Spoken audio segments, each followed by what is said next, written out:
இப்போ இவர் என்ன தப்பு பண்ணிட்டாரு? இவர் அரெஸ்ட் பண்ணி உள்ள தள்ள பாக்குறீங்க? விசாரணைக்கு ஒத்துழைப்பு கொடுக்க மறுக்கிறாரு. அதனாலதான் கை வச்சோம். ஐயோ சங்கர், அவர் போய் சொல்றாரு. நான் உண்மையதான் சொன்னேன். சார் எங்களுக்கு தெரியும் சார்.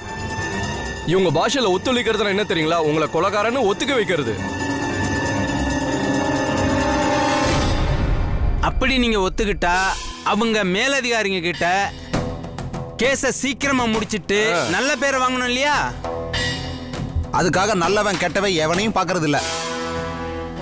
ஒரு தகப்பட்டா போதும், உடனே கூட்டிட்டு வந்து பொய் கேஸ் போட்டு உள்ள தள்ளிட வேண்டியது. சார் அப்படிலாம் ஒண்ணும் இல்ல சார். சார் நாங்க வர வழியில விசாரிச்சுட்டு தான் வரோம். இன்னும் போஸ்ட்மார்ட்டம் ரிப்போர்ட் கூட வரல. நடந்தது ஆக்சிடென்டா மர்டரான்னு தெரியல. அதுக்குள்ள நீங்க சார் முந்திரி கொட்டை மாதிரி இவர் கொலைகாரன்னு முடிவு பண்றீங்க? அது கொலைதாங்கிறது என்ன சார் ஆதாரம்? சார் இவரை எந்த அடிப்படையில சந்தேகப்படுறீங்க? மாதவன் கம்ப்ளைண்ட் கொடுத்திருக்காரு. சார் மாதவன் ஒரு அயோக்கியம் சார். இப்போ ஒரு மாசத்துக்கு முன்னாடி தாத்தா சொத்து சம்பந்தமா கேஸ் போட்டான். கோர்ட்ல ஜட்ஜே சொல்லிட்டாரு இவன் கோர்ட்டோட டயத்தை வேஸ்ட் பண்றான்னு. அப்படி வட்டம் எப்படி சார் நல்லவனா இருக்க முடியும்? அவங்க கொடுத்த கம்ப்ளைண்ட் நம்பிட்டு இவர் அரெஸ்ட் பண்ணி வச்சிருக்கீங்க. எனக்கு தெரியாது சார். அதெல்லாம் நீங்க தெரிஞ்சுக்கணும் சார். தெரிஞ்சுக்கிட்டாதான் சொத்துக்கு யார் ஆசைப்படுறா யார் ஆசைப்படலான்னு உங்களுக்கு புரியும். அதை புரிஞ்சுக்காம இவர் அரெஸ்ட் பண்ணி கொண்டு வந்து வச்சிருக்கீங்க. சார் இவ்வளவு பேசுறீங்களா நீங்க? 2 நாள் எங்க போனீங்க? ஆளே காணோம்.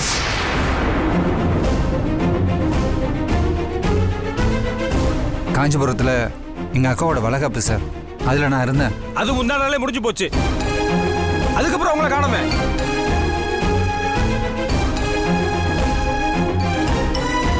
எங்கேயும் போகல சார். 2 நாளா எங்க அக்காவுக்கு உடம்பு சரியில்லை. அதனால ஹாஸ்பிட்டல் அட்மிட் பண்ணி அவங்க கூடவே நான் இருந்தேன். என்னாச்சு?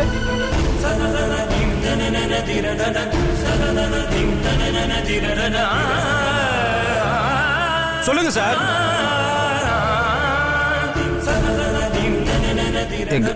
எங்க அக்காவுக்கு அபார்ஷன் ஆயிடுச்சு சார்.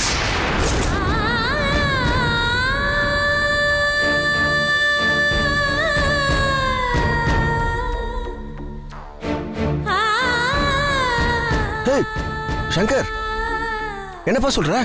ஆமாண்ண, 2 நாளா நான் ஹாஸ்பிட்டலில் தான் இருந்தேன். ஐயோ ஐயோ, என்னப்பா சொல்ற? எப்படி? நான் இதை யார்கிட்டையும் சொல்ல விரும்பலண்ண. அதனால தான் உங்கள் ஃபோனை கூட நான் அட்டன் பண்ணல. இப்போ விசாரணை உங்களுக்கு பிரச்சனைன்றதுனால தான் நான் உண்மையை சொன்னேன். என்னப்பா சொல்ற? என்னதான் நடந்துச்சு? அண்ணா நான் டீடெயிலாக அப்புறம் சொல்கிறேண்ணே. இங்கே பாருங்க இன்ஸ்பெக்டர், வக்கீல் இறந்த செய்தி கூட எனக்கு தெரியாது. நானே டிவியில் தான் பார்த்தேன். 2 நாளாக நான் ஹாஸ்பிட்டலில் தான் இருந்தேன். உங்களுக்கு சந்தேகமாக இருந்துச்சுன்னா ஹாஸ்பிட்டலில் இருக்கிற சிசிடிவி கேமரா செக் பண்ணி பாருங்கள். நான் அங்கே தான் இருந்திருப்பேன். இப்போ எங்கள் அக்கா ஹாஸ்பிட்டலில் தான் இருக்கா. இதெல்லாம் இப்பதானே சார் சொல்றீங்க? சார் நாங்கள் நிரபராதி சார். வக்கீல் செத்தா எங்களுக்கு எப்படி லாபம் இருக்கோ அதே மாதிரி மாதவன் செயலியும் லாபம் இருக்கு. அவனை போய் விசாரிங்க சார். நீங்க கிளம்புங்க சார். இன்ஸ்பெக்டர் நாங்க விசாரிக்கணும். நீங்களா? சார் புகார் கொடுத்தவங்க ஓடி வந்து அரெஸ்ட் பண்ணார்ல, அந்த அளவுக்கு இந்த கேஸ்ல இவருக்கு என்ன அவசரம்? புகார் கொடுத்தவங்களுக்கு உங்களுக்கு என்ன சார் சம்பந்தம்? ஏங்க அப்படிலாம் ஒண்ணும் கிடையாது. அதெல்லாம் சொல்லாதீங்க. அதெல்லாம் சொல்ல வேணாம். அதெல்லாம் நாங்க விசாரிச்சுக்கிறோம். நீங்க கிளம்புங்க சார். நீங்க கிளம்புங்க. யோ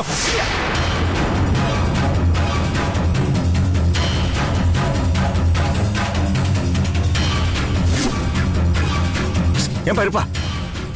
சரசக்கா என்னப்பாச்சு? அண்ணா அதை பற்றி இப்போ பேச வேணாம். வாங்க கடைக்கு போயிட்டு பேசலாம்.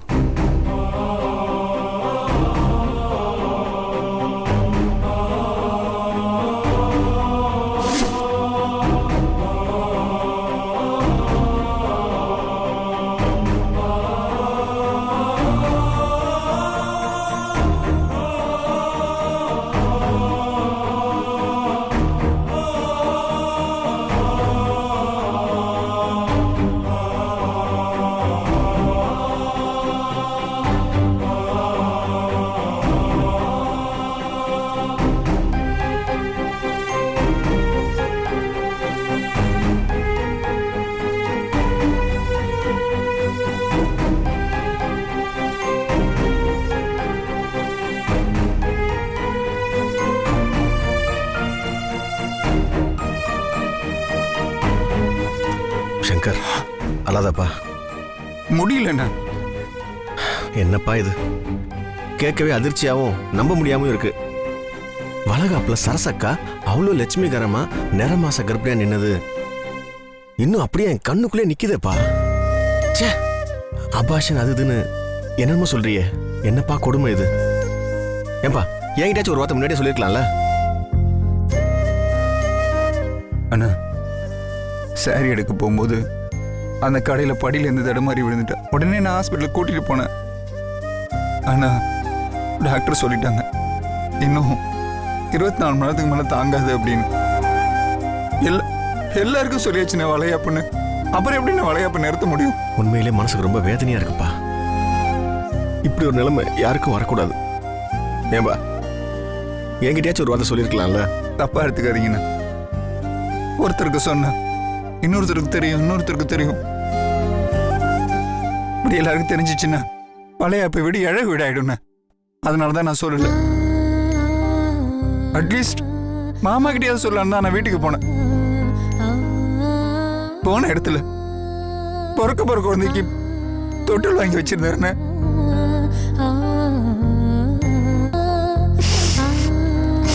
அவரோட சந்தோஷத்துல என்னால மண்ணலி போட முடியல.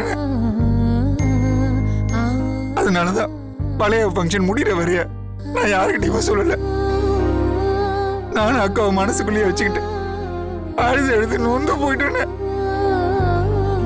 இந்த நேரத்துல கொலகார பையன் அந்த மாதம் வேற இந்த மாதிரி பிரச்சனை வேற பண்ணி விட்டுருக்கான். ஏன்பா எதுக்குப்பா இவ்வளவு வேதனை? பேசாம வளகாப்ப கேன்சல் பண்ணிருக்கலாம்ல. இல்ல மாமா, இல்ல, அது கூட ஒரு விதத்துல நல்லதா போயிடுச்சு. வளைகாப்புல பாதியில அக்காவை ஹாஸ்பிட்டல் கூட்டிட்டு போயிட்டு போன இடத்துல குழந்தைய ஆபரேஷன் பண்ணி எடுத்துட்டேன். அது மட்டும் இல்லாம அக்காவோட கர்ப்பப்பையை எடுத்துட்டேன்.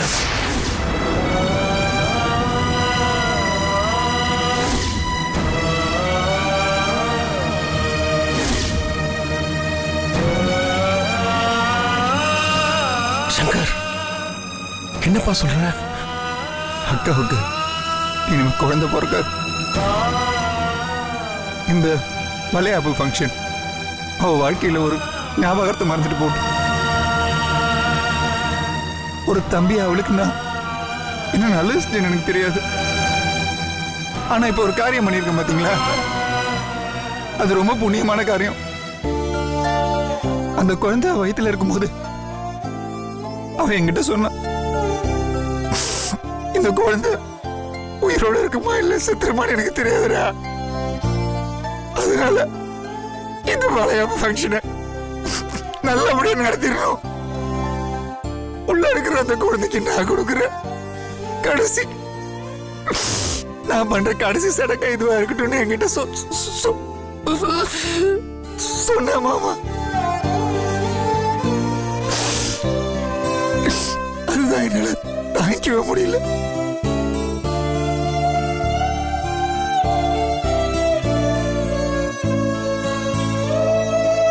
இந்த கொடுமலை யாருக்கு வரக்கூடாது, வரவே கூடாது.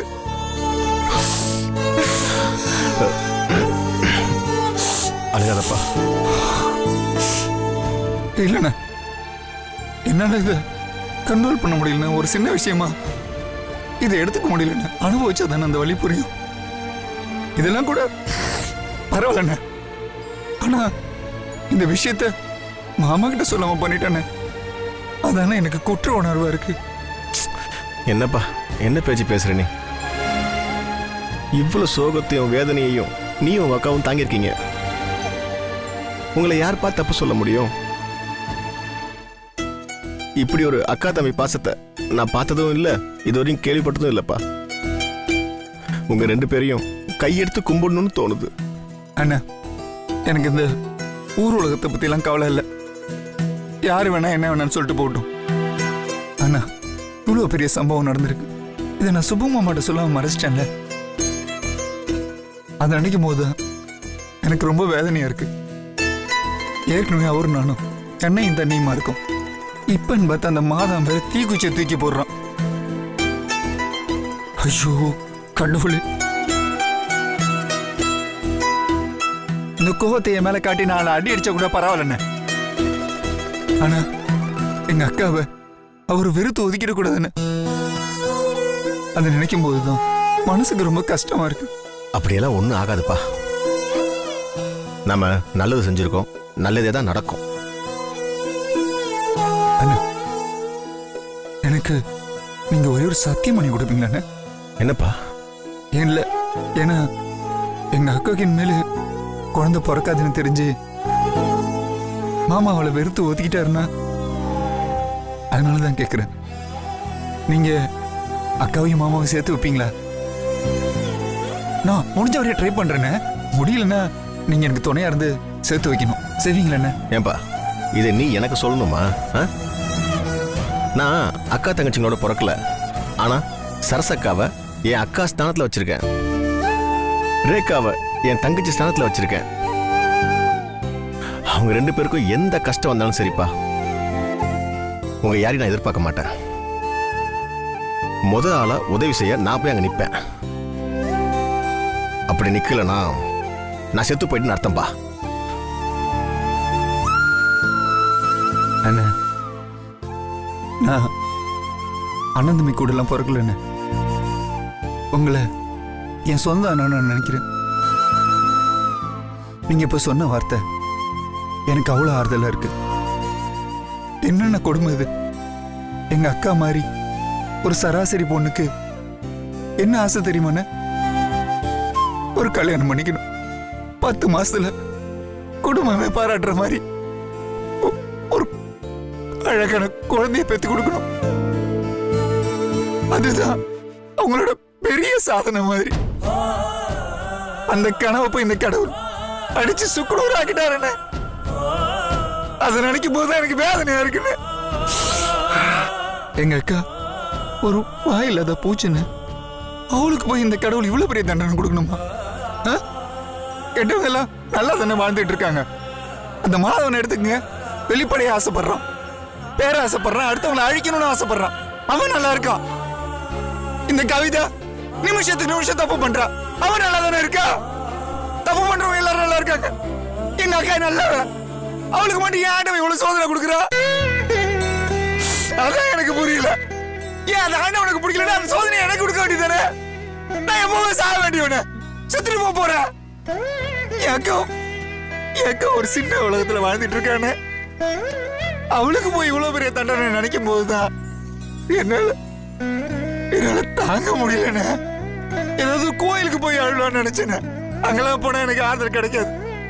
எனக்கு உங்களெல்லாம் பார்த்து இந்த வேதனையை சொன்னாதான் மனசுக்கு கொஞ்சம் ஆறுதலா இருக்கணும் தானே இங்க வந்தேன்.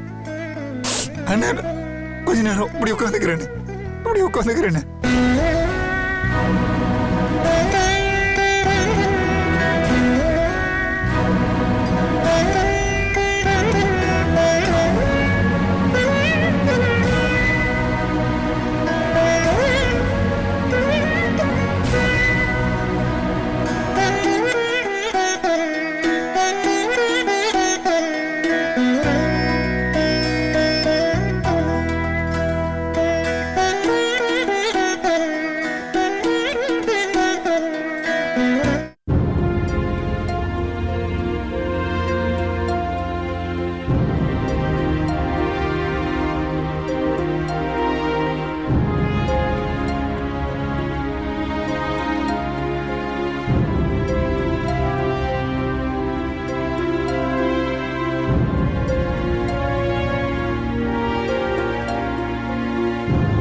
நம்ம ஊர் கரண்ட் போய் ஏறும் இறங்கும்னு தெரியாது.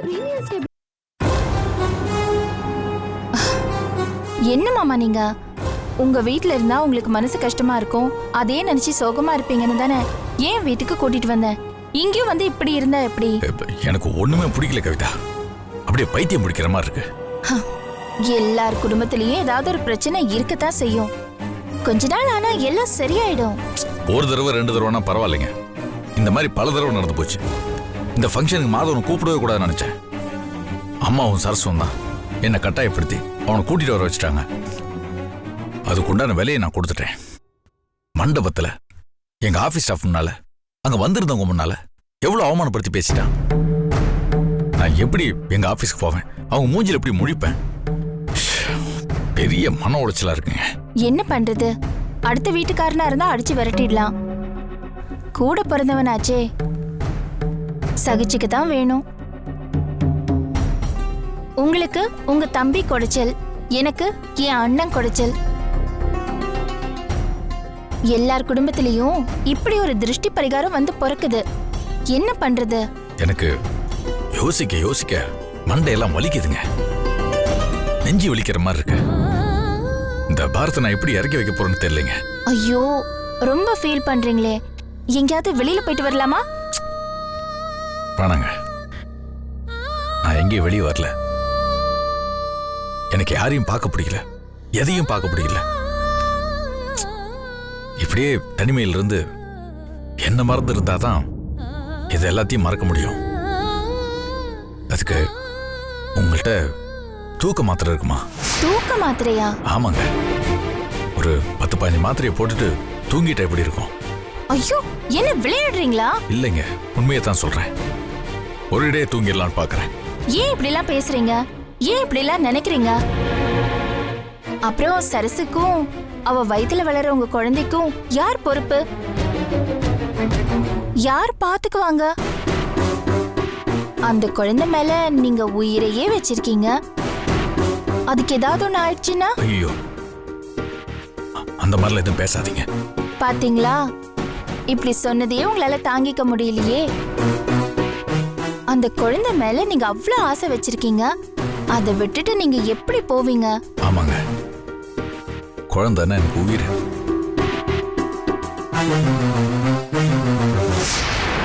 இருந்தாலும் மனசுல பாரம் போட்டு அழுத்துதுங்க. அந்த வலியை என்னால தாங்கிக்க முடியல. சரசுக்கு போன் அடிச்சா சுவிட்ச் ஆஃப்னே வருது. சங்கருக்கு அடிச்சா ரிங்கு போது எடுக்கவே மாட்டேங்கிறான். எனக்கு என்ன பண்றதுன்னு ஒன்றும் புரியல. மண்டபத்தை விட்டு போனவங்க இது வரைக்கும் இன்னும் வரல. எங்க போயிருப்பாங்க அவங்க? நான் நினைக்கிறேன் இங்க இருந்த பிரச்சனைன்னு சங்கர் சரசுவ சென்னைக்கு கூட்டிட்டு போயிருப்பானோ? இருக்கலாம் கவிதா. அதனாலதான் ராத்திரி பூரா வீட்டுக்கு வரல போல் இருக்கு. சரி, வரலனாலும் பரவாயில்ல, ஒரு ஃபோன் பண்ணியா சொல்லிருக்கலாம்ல. நான் என்ன நினைக்கிறது? மாதவன் பண்ண பிரச்சனையில கோச்சிட்டு போயிட்டாங்களா? நான் வேற சங்கரை பிடிச்சி அடிச்சிருக்கேன். அதுதான் பிரச்சனையா? எனக்கு ஒண்ணுமே புரியலைங்க. ஐயோ, நீங்க கொஞ்சம் புலம்பாம ரெஸ்ட் எடுங்க. முடியலைங்க கவிதா. கவிதா, நீங்க ஏதாவது தூக்க மாத்திரை இருந்தா கொஞ்சம் கொடுக்கலாம். அந்த ஷோ கேஸ்ல இருக்கு.